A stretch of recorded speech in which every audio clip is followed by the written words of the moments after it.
Nats Chat is brought to you by Walters. The weekend is upon us, and Walters is a great spot to gather for brunch. From chicken and waffles to Walters breakfast tacos, Walters' menu has something for everyone. On top of that, for only $20, enjoy bottomless drinks, including mimosas, Bloody Marys, Trulies, and old-time lagers. Walk on over to Walters for Game 2 of the NBA Finals. Tip at 8 p.m. on Sunday night.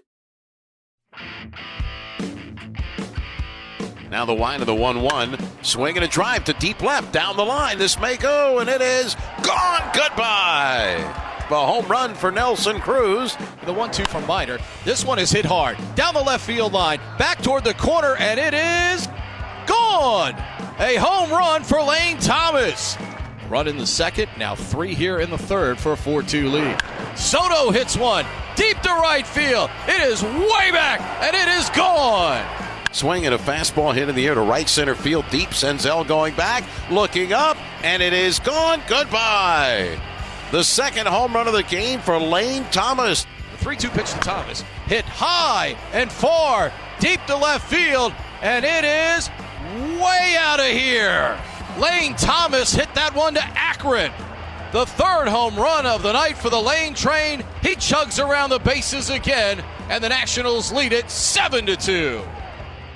And welcome to Nats Chat for Saturday, June 4th, 2022, along with MASNsports.com Nationals insider Mark Zuckerman. I'm Al Galdi, host of the Al Galdi podcast. A Nats 4-game losing streak during which they got outscored 36-6, now over. The Nats on Friday night did what they have done in so many of their so few wins this season, and that is hit really well. An 8-5 win at the Cincinnati Reds in Game 2 of a 4-game series between the two worst teams in the National League. The Nats now an NL worst 19-35. A mere 1 percentage point behind the Reds as the race is on. But we on Friday night had a lot of positive things going on with the Nats. We had a 3-home run game for Lane Thomas. We had Juan Soto and Nelson Cruz each homering. Yeah, the Nats hit 5 home runs on Friday night. We had a terrific start for Josiah Gray. We had perhaps the final minor league rehab assignment start for Steven Strasburg in his return from thoracic outlet syndrome. Mark, there have been a lot of bad days for the Nats this season. Friday was a good day.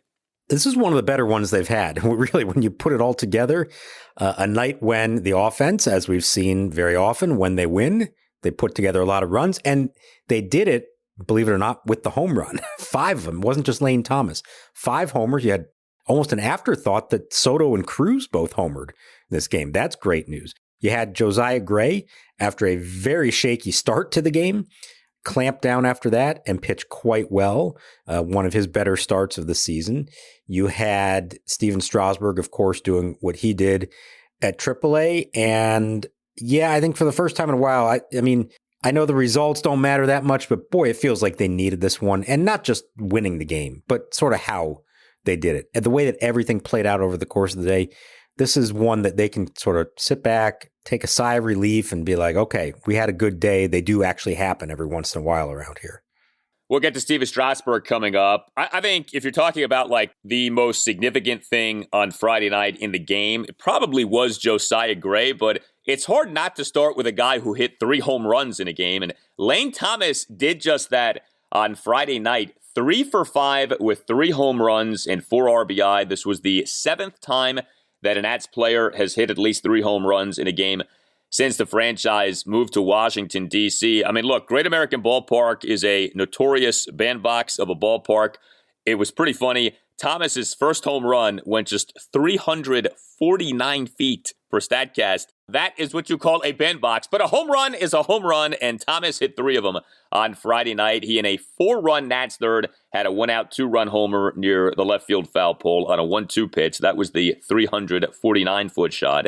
He, in a Nats 1-run fifth, had a 1-out full count opposite field homer to right center field. He, in a Nats 2-run seventh, had a leadoff full count homer on a towering shot to left field. We know that it has not been a great season for Lane Thomas so far. It's interesting, though, in the various ongoing configurations of Davey Martinez's lineup, when Keibert Ruiz is not the starting catcher and Davey has Juan Soto batting third, it is Lane Thomas who's batting second, even with the season that he's having. And boy, did he hit like a number 2 batter and then some on Friday night. Some game for Lane Thomas. Yeah, and he said he's going to hit again second on Saturday. Surprise, surprise. We know how Davey operates.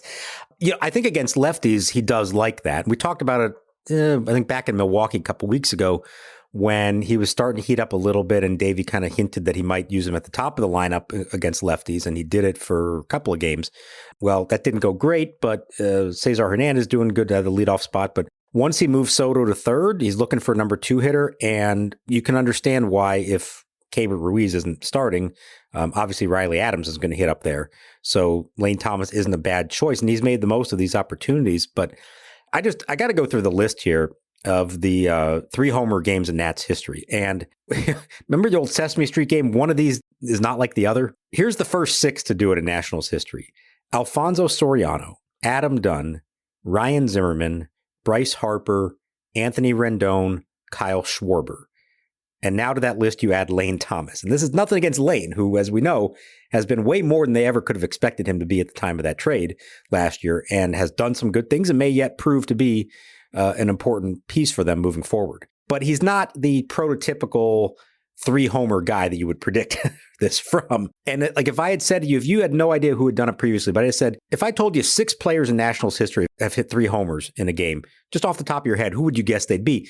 You'd probably pick a good number of those 6 names. Those are the classic power hitters in Nationals history. And now Lane Thomas is alongside them. I think that's pretty cool when a guy like that can do it. Yeah, it really speaks to what he is, which is a talented person. He was regarded as a talented guy with the St. Louis Cardinals. It's not like he was just some, jabroni guy who they had never really had faith in, but they had soured on him. It was looking like they were going to let him go, and so they threw him to the Nats to get John Lester, and he ended up being really good for the Nats last season. Like we said, so far this season, overall, not too good, but he has these games. He has, the sensational performance on Friday night, and it makes you feel like, maybe what we saw last year is not exactly who he is, but he can be an approximation of that person. I mean, Lane Thomas last season, 45 games, 206 plate appearances with the Nats, OPS of 853. He was one of their more consistent, productive batters down the stretch of the season. And a big thing with this season, obviously, was that real or was that a mirage? And so far, you have to say it was more mirage than it was reality. But, we're still early enough into this season where that narrative can change. And it's hard to not be good and hit 3 home runs. There's a certain level of ability that is required to do something like that. And he did that on Friday night. So good for him. And you just want to see him be consistent this year. We just have not seen that with him. He's had a few good games, but you want to see like a 2 or 3 week run during which he's good. We have not had that yet with Lane Thomas this season. We haven't. Maybe we'll start to see him play a little bit more regularly, which could help at least get a look at him, because as we've noted, Yadiel Hernandez has cooled off a lot at the plate. There was a point there where it was kind of like you had to have Yadiel in the lineup every day, but you don't necessarily feel that way anymore. So I think it's all right to put Lane out there and just see how he does for a week, 10 days, whatever it might be. What I liked about this one was a couple of things. One, he hit him off 3 different pitchers. So it's not like he just had one guy figured out and owned him. And it was 2 to left field, and then 1, the most impressive one to me was the one to right center, the way he stuck the bat out and drove the pitch to right center field with power. So it wasn't just him doing it one way against one pitcher. He kind of showed the full gamut here in this game. I like that, and it does show you that, yes, there is something there. His first at-bat, he ripped the ball to center field at 105 miles an hour. And his last at-bat, when, of course, he's absolutely trying to hit his 4th homer of the game, he flies out to center. So he does have this ability. You may not think of him as this classic power hitter, but he does have the ability to hit the ball hard, and when he gets it in the air, it can travel. Let's see what he can do. I wouldn't be surprised if we start seeing him a little bit more regularly. I think he's earned that. I know numbers aren't great, but the situation they're in, what do you have to lose? Give him a shot, see what you have. I would not complain about that, especially with, like you said, Yadiel Hernandez having cooled off pretty significantly. So Lane Thomas had 3 home runs on Friday night. Nelson Cruz had a home run on Friday night. In fact, it was Nelson who got the home run barrage for the Nats going. He in a 1-run second had a leadoff homer to left field, ended up going 3 for 5 with a solo homer and 2 more singles. Cruz in the top of the 5th, a 1-out opposite field single to right center field. And then I think maybe my favorite moment of the night, that Nats 2-run 7th, Nelson Cruz, a one-out infield single on a slow dribbler to the left side of the infield. So this makes it 2 consecutive games now in which one of the Nats' burly sluggers has had an infield single on an ultra-slow roller. Josh Bell on Thursday night in the top of the ninth had a 2-out infield single on a super slow roller on a 1-2 pitch. And then Nelson Cruz on Friday night in that 2-run seventh, a 1-out infield single on a slow dribbler to the left side of the infield. We, in the 7th inning, had Lane Thomas hitting his 3rd homer of the night, and Nelson Cruz with an infield single. You talk about things that don't belong here. The inverse of that should have been the case. Like maybe Lane Thomas has the infield single and Nelson Cruz hits his 3rd homer of the night. No, the opposite was the case. You never know what's going to happen in a baseball game. That captures that mantra perfectly, I feel like. You just stole my line. That's exactly what I was going to say. You never know what you're going to see when you show up at the ballpark. A little dribbler for a single for Nelson Cruz, who had 3 hits on the night. The batting average is up to 240. I mean, look, he is starting to do some things. I like that the home run, he pulled it. That was the home run we're used to seeing from him. He's had a lot of hits to the opposite field here recently as he started to get hot. That's a good sign if he's pulling it. And of course, Juan Soto homering as well. And I know they didn't do much on Thursday night, but Josh Bell did homer. And so in the last, 24 plus hours, you've had Soto, Cruz, and Bell all hit home runs. They'd all been going through some pretty significant droughts. Let's see if they can continue that. But we know, look, it's great when Lane Thomas hits 3 homers, but for this lineup to really operate on a consistent basis, it's got to come from Soto, Cruz, and Bell. So maybe this is a little bit of a sign. Maybe Cincinnati is what they needed to get themselves going. Yeah, I mean, again, I want to see him do it in a place other than Great American Ballpark because this is a stadium in which you can hit home runs. But yes, at this point, you take what you can get. The Nats have not hit home runs this season, so, let's not complain about where the Nats are hitting the homers. It's so interesting with Nelson Cruz. He ended up having a pretty good month of May. Batting average for the month of 318, on base percentage for the month 379, even the slugging 459. It's not terrible. But his numbers for the season are still so bad because his April was so bad. And so, he's doing what Josh Bell and Kyle Schwarber had to do last year, which is crawl out of a super deep hole that he dug himself in with this, wretched start to the season. So, I feel like with Nelson Cruz, the numbers for the season are going to look bad for a while, maybe even for the duration of the season, who knows? But he has been better lately. And, there's still another level we know that he can get to, and hopefully he does get to that level. But I'd say for, 3, maybe 4 weeks now, he's been a better hitter. We're seeing the Nelson Cruz more and more who we anticipated seeing when the Nats signed him. It's so funny how our minds work because when somebody gets off to, we always remember April and we kind of in our head have that narrative of this is the kind of season the guy's having. And so when you're great in April and then you cool off, you forget about the cooling off part. And you say, well, he was great in April. He's having a great season. And when the guy's awful in April, it takes so long, like you said, to get it back that you sort of don't realize how good they've been. As Ryan Zimmerman and so many others would used to say, they play 162 for a reason. And at the end of the season, the stats are going to get to where they're supposed to be, the kind of player, the kind of hitter that you are, especially for established players like this. So let's see where it gets in the end for him and for all these other guys. But you can't say at this point that Nelson Cruz has been everything the Nats wanted him to be, because obviously he has not. But he hasn't been nearly as bad as we've sort of in our minds think he's been. Terrible in April, but he has come together here. And ultimately, he may do for them what they needed him to do and then potentially help them in the long run by bringing somebody else in return come the end of July. And honestly, that's what matters. It's not about what his stats end up being for this year. It's just about come August 2nd, is he playing well enough and is he appealing enough to a contending team to where the Nats can get something back for him? So, whether his OPS for the season is 900 or 700, it doesn't matter. It's just at that moment in time, where is he at and does somebody want him? And if that's the case, then fine. Who cares what he did in April? I think that's kind of the comforting thing about all of this. It really doesn't matter. With a guy like Cruz specifically, you're trying to pawn him off on somebody else to get something back for him. And where he's at in July and August is what matters here. So that's really what I think, with Cruz, stay healthy, okay? And just be in a good place come mid to late July. And if that's the case, then the Nats should be able to get something back for him. Juan Soto hit the Nats' other home run on Friday night. So the Nats in that 4-1 third hit 3 home runs. I mean, the Nats have gone weeks this season without hitting 3 homers. In 1 inning on Friday night, the Nats hit 3 homers. Again, Great American Ballpark is a lovely place.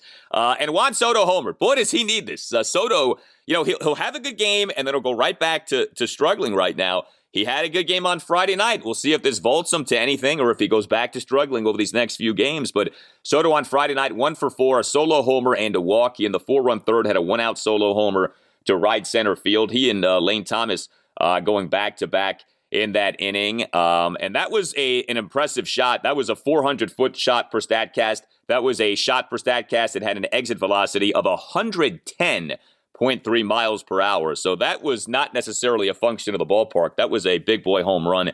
And then he drew a 1-out 4-pitch walk in the top of the 5th inning. So, we see it like you just said, Bell homers on Thursday night, Cruz and Soto homer on Friday night. This is what we're anticipating coming into this season. These guys, consecutive nights or in the same game perhaps, all coming through with big shots. And we've seen that here to at least some degree so far in this series. Right. And that was a legitimate one. Didn't matter where he was hitting it in. That was going to be a home run everywhere. And again, like Lane Thomas in his first at bat, Juan Soto's first at bat drove it to the warning track to the opposite field. So you kind of had a sense that he was feeling good at the plate. It's another night when he homers and walks. That's good. Obviously not all the way back yet. It's got a long way to go for that. But when you mentioned that the key with Nelson Cruz is that you're just trying to get him to a place that you can get something of value for him, I would say that's number one. But I also think number two is his impact on Soto. That was the other reason that they signed him. What he could do for Juan in the clubhouse as a mentor and all that, and also what he could do as a guy in the lineup with him, in theory, providing some protection, helping Juan get more opportunities. So if Nelson Cruz is hitting and hitting for power, it's only going to make it better for Juan Soto. Even if we haven't seen that quite yet, in the long run, I do think that will make a difference. So I think that is another side piece of the value of having Nelson Cruz on this team. So the Nats on Friday night, 8 runs on 12 hits and 2 walks, but a lot of extra base hits. This is what we have been begging for. 5 home runs to go with 2 doubles on Friday night. Victor Robles had a double and Luis Garcia had a double. More on Luis coming up momentarily.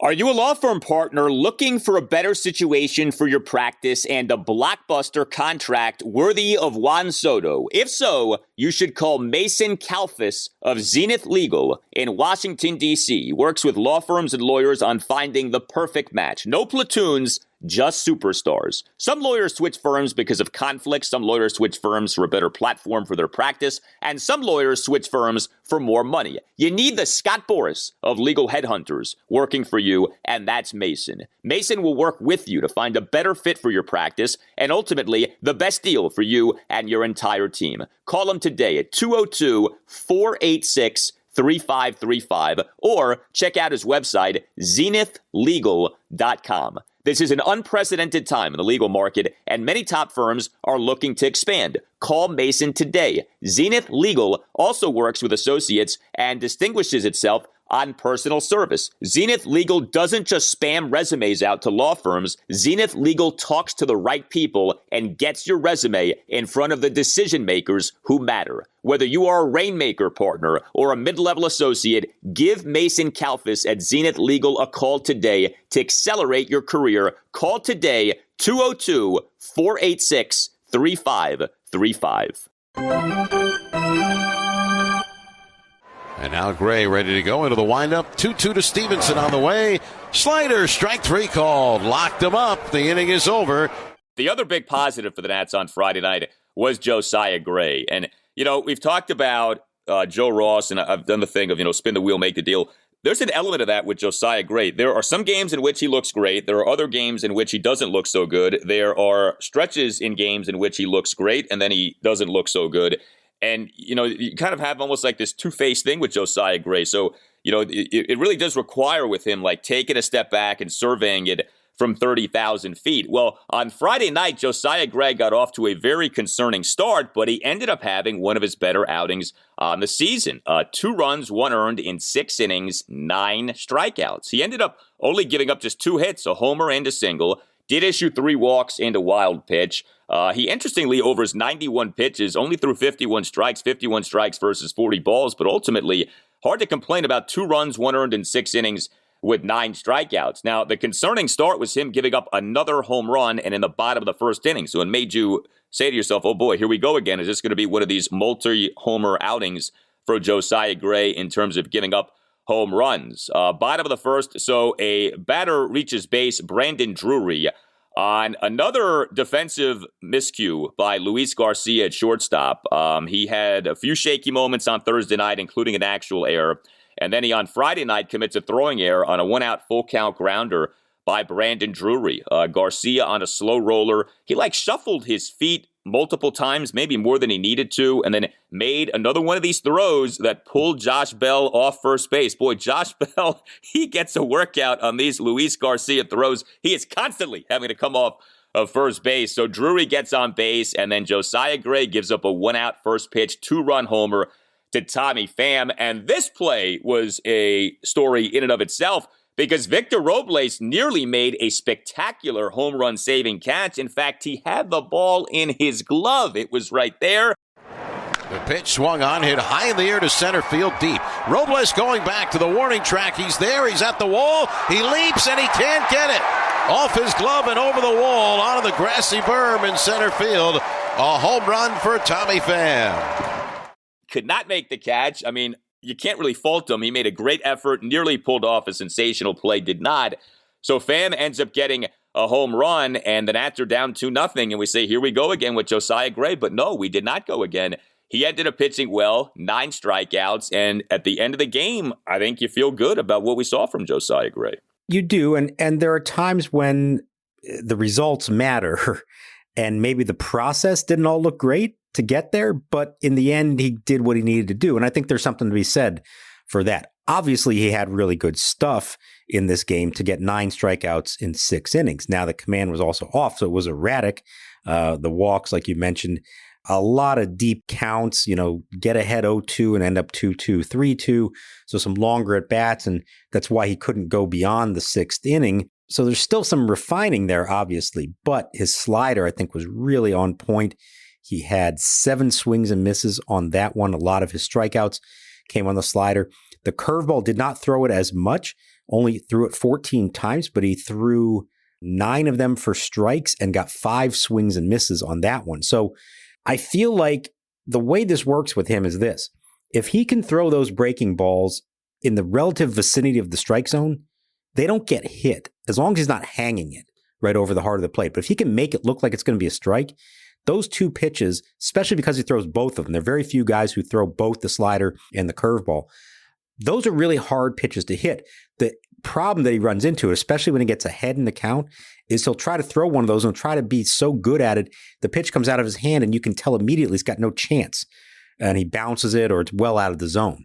I feel like that's where he gets into trouble, and that's why the pitch counts get high. If he can just refine that to be more consistent in how he throws those breaking balls and makes them look hittable, I think he's going to have a chance to be really successful. That to me is like the next big development for him. But again, you go 2 runs in 6 innings, fantastic, no complaints at all about that. And I'll be honest, I thought when he gave up the home run right after the air, I'm thinking, oh boy, this is one of those where maybe he, he's facing the team that drafted him. I remember when he faced the Dodgers, he admitted that he had a little bit too much emotion. You wondered, was that in the back of his mind with this one? Thankfully, it wasn't. He settled down. He was very good after that. But I admit I was a little bit worried the way that first inning went for him.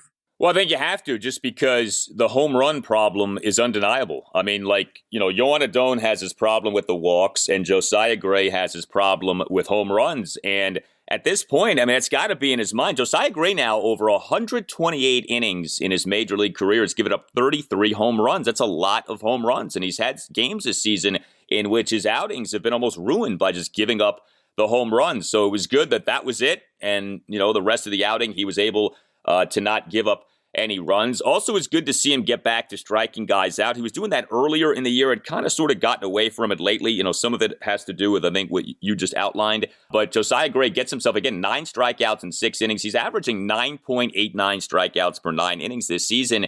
And the fact that he does legitimately seem to be a strikeout pitcher is encouraging, that this isn't going to be an Aaron Sanchez or an Eric Fetty situation where, he's pitching to contact and you got to hope that the defense is good and that the variance of the batted ball doesn't doom him. No, he's got swing and miss stuff. And we're seeing that. We saw it last year. We're seeing it, I think, by and large this season. So good to see that. And also good that, that little rut that he was in here lately, especially off the start to the Dodgers, that maybe that was just a 1 or 2 start thing as opposed to him going into that funk like he went into last year where for, I forget what it was, maybe 3, 4, 5 starts. He was bad. He was really bad. If this season, he's bad, but the bad is for a start or 2 and then he's back to being good. I think that's good. What you don't want is a month, 6 weeks of every time he goes out there, you want to cover your eyes. That's what you don't want. And that's not what we have here with Josiah Gray. No, you're right. Last year, remember, it was kind of 3 different phases that we saw. The first one was very good. Second one was really bad. And then the third one to finish the year was really good. He has been able to spread out the bad ones a little bit more this time instead of bunching them all together like that in a row. I want to go back to what you said about him being the strikeout pitcher. I think that's really important. And I was thinking about this tonight watching the game. We have, and others have as well, since he got here, said he kind of reminds us of Jordan Zimmerman a little bit and the maturity and competitiveness, and came from a smaller college. And just as we're trying to equate this current rebuild to the last one, we tend to want to think of Cavalli as being like Strasburg, maybe Josiah Gray is like Jordan Zimmerman. There are qualities about him that I think are similar, but here's where it is different. Jordan Zimmerman was not a strikeout pitcher. He had his moments, but really he was a command guy, get weak contact, low pitch counts.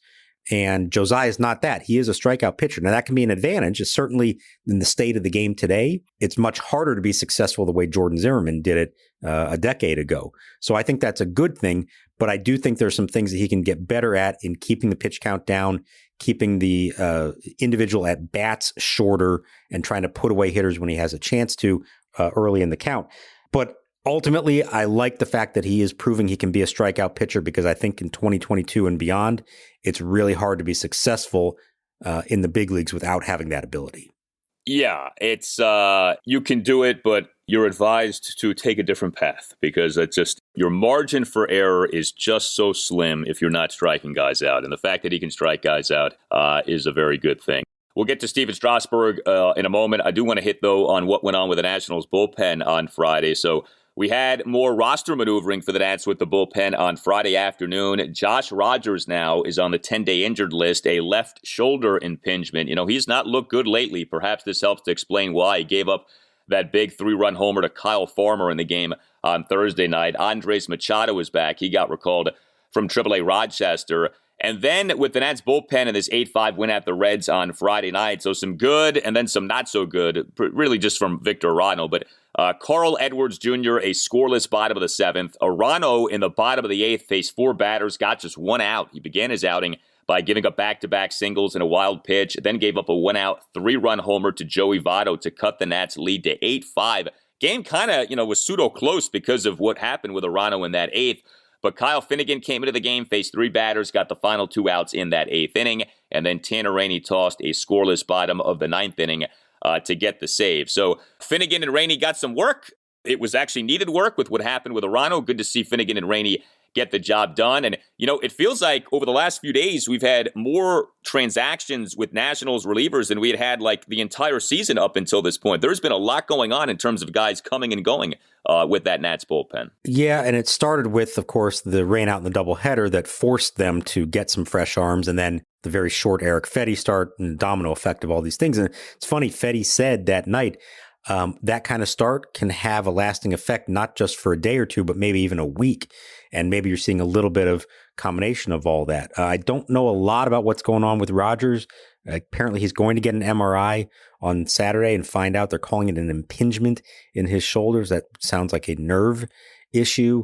We'll see. Now, he was the only lefty they had in there, and it does lead me to believe, if you're reading between the lines here, Davey has suggested that Evan Lee's going to stay, but not necessarily start, that maybe he could be available out of the bullpen. Well, it would be helpful to have a lefty out there, and so maybe that's his next role. The next time we see him is actually taking over the Josh Rogers role as the single lefty in the bullpen. So we'll see how that plays out, but I would not be surprised if that's the case.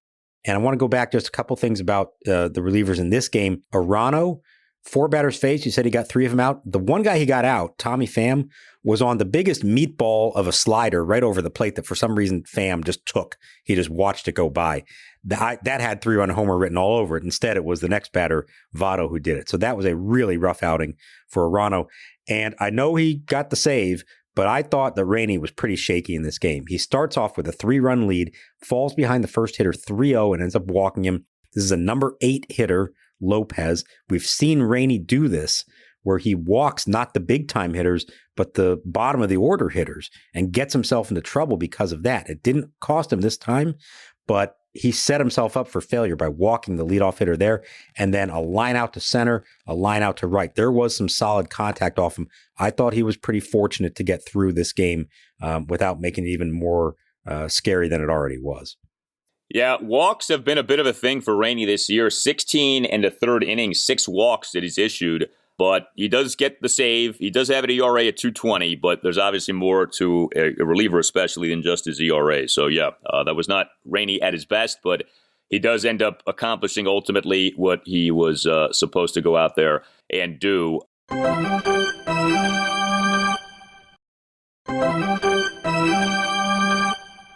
He's not running, and the pitch is off speed, and a called strike 3. The changeup got Moreno looking, much to his chagrin. Though no runs, 1 hit, the only one Strasburg has given up.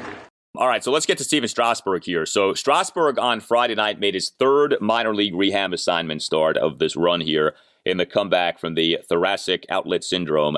And he, for a 2nd consecutive start, was good in terms of the results. Now, we'll see how he feels after the start, but Strasburg on Friday night in a 2-1 home win for the AAA Rochester Red Wings over the Boston Bisons. 6 scoreless innings, 4 strikeouts versus 1 walk and 1 hit, 83 pitches, 50 strikes versus 33 balls. Each of his first 2 outings in this minor league rehab assignment were for Low-A Fredericksburg. Remember, he was shaky, very shaky in terms of results in the first start, much better in the second start. And now he was really good in this 3rd start, and this time at the highest minor league level, AAA. So with the caveat of we got to see how he feels, does it feel to you like this is it and that Steven Strasburg's next start will be at the major league level? I've got to believe that if you're Mike Rizzo and Davey Martinez, you are saying right now, yeah, we want him pitching for us next time. He doesn't need any more. Now, like you said, it depends really more than anything on how Strasburg feels about it. Now, I saw a few of the highlights from it, and I got to say, it looked like classic Steven Strasburg to me. The fastball had life on it. He threw a curveball to somebody that had a huge 12-6 break that was outstanding. And we know from his last outing that the changeup was really good as well. If he's doing all that, it's not just about the results, but it's the way that he looks when he's pitching. That looked to me, and a small snippet, of course, but that looked to me like the real Steven Strasburg. That didn't look like a guy getting away with inferior stuff, okay? So I think that's a good sign. By all accounts, up to this point, he has said he has felt very good, and that, of course, is the most important thing. So he's going to hopefully join them back in Cincinnati on Saturday. They'll have a discussion. He'll throw his bullpen session. I'm sure they'll wait to make any official designation of anything. But unless there was some red flag that he felt or noticed, or if he just deep down says, you know, I'd really like to go one more and just make sure, or, you know, try to get up to closer to 100 pitches, you know, they're not in a win now position. So you're not going to say no to him. No, we need you now. No, of course. You want to make this move when you know he is fully comfortable. But based on what we've seen in the progression of these 3 starts and how he's reportedly felt after the first 2 and how it looked like he was doing in this one, it's hard to imagine that he needs much else at this point. And even if it means, look, he comes back, obviously pitching in a big league game is different. I would not be surprised if they say, hey, we're going to hold you to 5 innings and 75 pitches or something like that. That's fine. You'll take that. They don't need to extend him. You know, he doesn't need to be in full on regular season mode. But if he's feeling good and he's got command of his stuff and he's ready for it, I say yes, activate him, have him pitch in Miami at the middle of next week before the end of the road trip, and let's go. Let's see what he can do. And it's not going to make a difference in how this team finishes this year, but I think it makes a huge difference in the bigger picture. If somehow Steven Strasburg can actually be a part of this over the next several years, that changes a lot of stuff in how they view where they're going here in 2023 and 2024. Yeah, I mean, it really is a game changer. If he can come back and even just be like a number 3 starter, pitch at that level, that's a really big deal for this team. And, I'm not usually big on this stuff, but I think like psychologically for the fan base, the Strasburg thing has been such a downer and so depressing because he has barely pitched the last 2 years. He was so great in October of 2019. He gets this contract, and the contract right now looks like the single worst contract maybe in all of pro sports. Like, that's not being dramatic and saying something like that. And so, his decline, right, has coincided precisely with the decline of the Nats. So if he comes back and pitches well, I feel like it does kind of give you like, okay, all is not lost. There is hope in Nats land if Steven Strasburg can come back from this thing. I think it's still really hard to be bullish. And, with him, it's like he could be back, he could make a start or two, and then he's not feeling well again, or something else pops up. I mean, remember with Steven Strasburg, what's working against him is A, he's coming back from a serious thing in thoracic outlet syndrome. B, he has a substantial injury history, so you don't know what else is going to pop up. And C, he's now well into his 30s. So even if he had always been durable, his body is aging, and there's enough mileage on his arm now to where you don't know what is going to pop up. So, there's a lot that is working against him. This is such an uphill climb. But, of course, you battle, and, of course, you hope. And, man, if he can end up making, say, 10, 12, 15 starts this year, stay healthy, pitch reasonably well, you take that and you run with it as a Nats fan. Yeah, look, as you just outlined very well, you can never be 100% sure with him. There's always the chance that the next time he pitches, something goes wrong and all of a sudden he's walking off the mound the second inning and we're starting all over again. But it's been a long time since there was real optimism about him. I mean, and think about how he went from the absolute peak of his career, winning the World Series MVP, to just everything that's happened since. It's like his whole career, it's like it fell off a table. It wasn't some kind of gradual decline. It was instantaneous how he went from the highest of highs to now the lowest of lows. And what a story it would be if he does come back and pitch effectively for them for a while. And he is the single most important person, I think, in the organization in terms of their success, has been, and I think can continue to be. And it's not fair to put this all on him. And obviously, lots of other stuff happened the last 2 years. But Steven Strasburg's health, I would say, is the number one reason that the team went from a perennial contender to now rebuilding. We talked about this last summer. So many things went wrong in July, and they decided they needed to sell off. They weren't going to win. But to me, once they knew Strasburg needed this surgery, and they knew that now he wasn't just out for 2021, but that 2022 was a huge question mark, that to me was the important factor that led them to trade Trey Turner and admit, we're not trying to win anymore. We need to start over. Strasburg matters more than anybody else in this organization. The stat, I've shared it before. It's crazy. And again, there's a lot of other factors here, but I think it's pretty amazing if this is true. In his career, when he has made 24 or more starts in a season, the Nationals have made the playoffs 5 out of 6 times. When he hasn't made 24 starts, they're 0 for 6 making the playoffs. It'll be 0 for 7 this year. Okay? A lot of other stuff matters, but Steven Strasburg being healthy enough to pitch the majority of the season has mattered more than anything else for this organization for more than a decade. Yeah, and you think about the chronology of everything. 2009, first round, number 1 overall pick. He was the first big draft pick by this franchise in terms of them becoming good. Ryan Zimmerman was a big pick, but the Strasburg pick kind of felt like the beginning of them finally turning the corner. His major league debut was the single biggest regular season moment for this franchise upon moving to DC prior to the team getting good. So it's like he is kind of the starting point for a lot of the good stuff from the Nats, a lot of the success from the Nats. And we'll see if there's perhaps more good stuff to come. You can always email the Nats Chat Podcast, natschatpodcast@gmail.com. Connor Ferris has written us, with Josh Rogers on the IL, could Evan Lee be up with the big league club for at least the next 2 weeks? If I had to guess, they'll use him as a starter until Strasburg returns and then put Lee into the pen until other pitchers return from injury. Yeah, it just may be that Strasburg is about to finally make his major league regular season debut here. I mean, as things line up, Eric Fedde will pitch Game 3 at the Reds on Saturday. Patrick Corbin Game 4 at the Reds on Sunday. Off day on Monday. And then Lee's turn in the rotation would be on Tuesday night for Game 1 of a 3-game series at the Miami Marlins. So, you mentioned the Marlins series, Tuesday, Wednesday, Thursday, somewhere in there, you might be able to slot in Strasburg. And then after that comes a lengthy homestand. So if you do want to save his return for Nationals Park, you can have ample opportunity once you're done with that series at the Marlins. I want to get your take on this. So there was big news in the National League East on Friday. The Philadelphia Phillies fired manager Joe Girardi.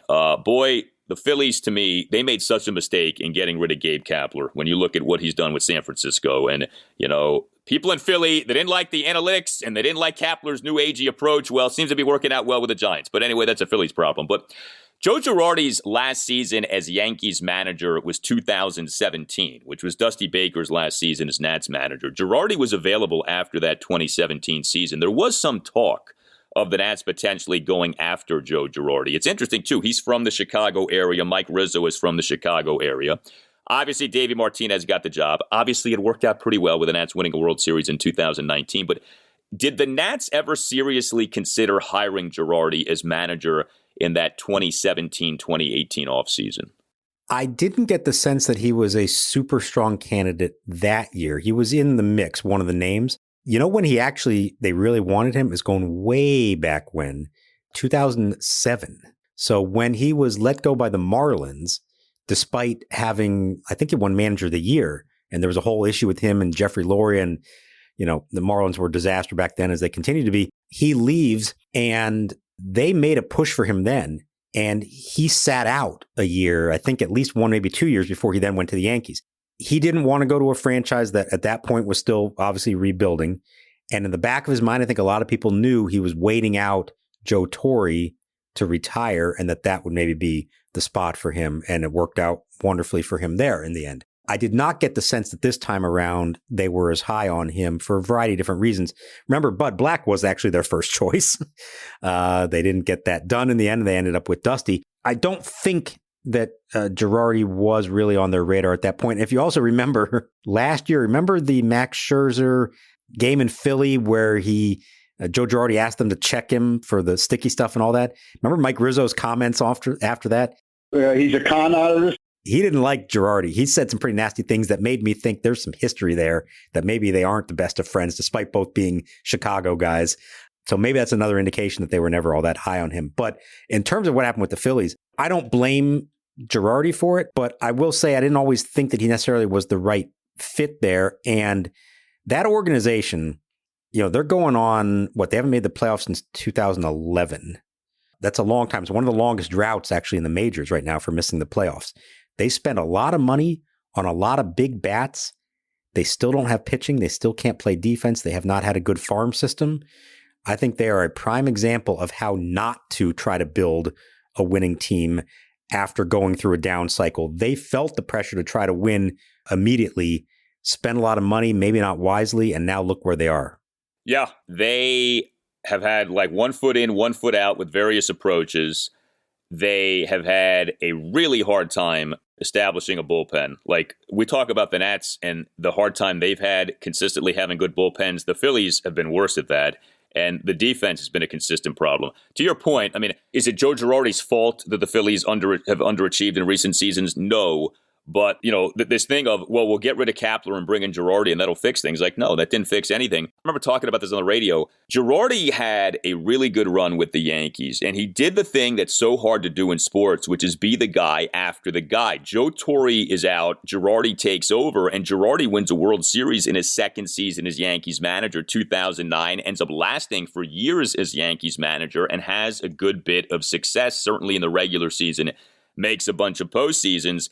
And I felt like Girardi for that Nats team at that time, right, couldn't get over the hump in the postseason with Dusty Baker. I thought Girardi would have made some sense. But look, like I said, you can't quibble with the way that things worked out. And, Girardi he's in his late 50s. He'll manage again. And who knows, maybe at some point he winds up managing the Nats. But I always thought that was interesting. He was out there after that 2017 season, and the Nats instead went with someone who had not been a major league manager before, in Davey Martinez. Well, also on Friday, we had the beginning of the NCAA Baseball Championship, which is the NCAA tournament, the regionals, and there are a lot of local/pseudo-local teams that are in this thing this year, including the Maryland Terrapins. Our own Tim Shovers was out in College Park, Maryland, and he witnessed number 15 Maryland smashing, and I mean smashing, Long Island University. 23-2 was the final in that game. But you also have heavy Virginia representation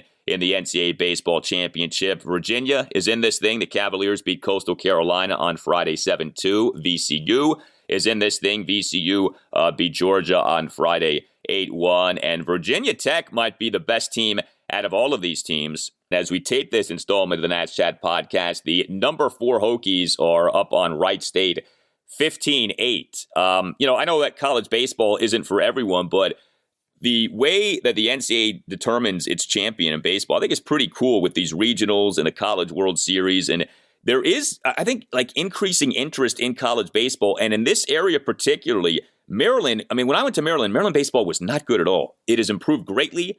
Virginia is good. Virginia Tech is good. VCU is good. So it's nice to have this. Like in this area, you actually have legitimate, viable college baseball programs. And I'm a little surprised that historically it hasn't necessarily been. I know it's not super warm weather, but it's not bad, compared to, this isn't really the Northeast or the Midwest where it's tough to, play in February, March, April, and those schools have a much harder time. Virginia was the first one here after the Zimmerman years. They became a national powerhouse, won a title. It's great to see Virginia Tech doing as well. And Maryland, it's funny that moving out of the ACC, which is a baseball powerhouse, to the Big Ten, which is not, and I can tell you, watched plenty of Big Ten baseball in my time in college, and maybe it's been good for them, and maybe they are able to recruit a little bit better. The other thing I wonder, I have no evidence of this, just occurs to me. Now the Nationals have been here for 17 years.